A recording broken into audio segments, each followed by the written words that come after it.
Bharatiya Janata party के वरिष्ठ नेता लालकृष्ण आडवाणी आज पार्टी का चुनाव प्रचार करने कर्नाटक पहुंचे।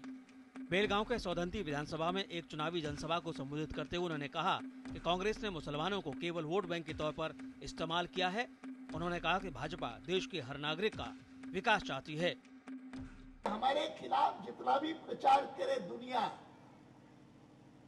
मुस्लिम भाई स्वयं समझने लगे हैं कि इतने साल तक उन्होंने कांग्रेस पार्टी का समर्थन किया और कुछ पार्टियों का भी समर्थन किया, कभी उनका भला नहीं किया किसी ने। मैं आपको कहता हूं, भारतीय जनता पार्टी उन पार्टियों में से है। हमको कोई वोट दे या न दे, हम भारत के एक एक नागरिक को महान देखना चाहते हैं, समृद्ध देखना चाहते हैं, संपन्न देखना चाहते हैं। कर्नाटक में 5 मई को एक ही चरण में सभी 224 सीटों पर वोट डाले जाएंगे। चुनाव आयोग ने मतदान के दिन एग्जिट पोल पर प्रतिबंध लगा दिया है। आयोग की एक विज्ञप्ति के मुताबिक सुबह 7 बजे से लेकर शाम के 5:30 बजे तक मीडिया में किसी भी तरह के एग्जिट पोल के प्रसारण पर पाबंदी लगा दी गई है। साथ ही आयोग ने 48 घंटे तक किसी भी तरह के ओपिनियन पोल पर भी पाबंदी के दिए हैं निर्देश।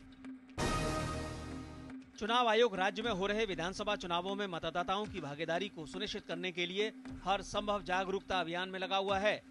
राज्य निर्वाचन आयोग की कोशिश है कि इस बार के विधानसभा चुनाव में पिछली बार से भी ज्यादा यानी कि 10% ज्यादा मतदान हो। चुनाव आयोग ने राज्य में भाजपा के वरिष्ठ नेता और उप मुख्यमंत्री के ईश्वरप्पा को आचार संहिता के उल्लंघन के एक मामले में चेतावनी दी है। आयोग ने 7 अप्रैल को ईश्वरप्पा के शिमोगा में चुनाव प्रचार के दौरान दिए गए भाषण के कुछ अंश को आपत्तिजनक पाया है।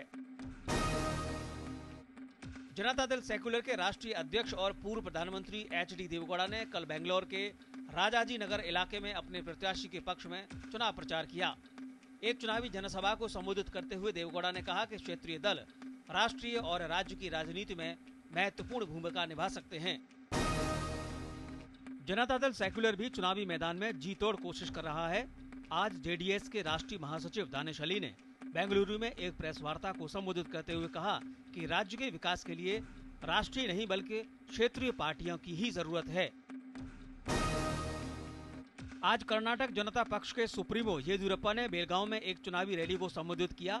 इस मौके पर उन्होंने अपनी पार्टी के पक्ष में लोगों के वोट मांगे और पार्टी की जीत का भरोसा दिलाया।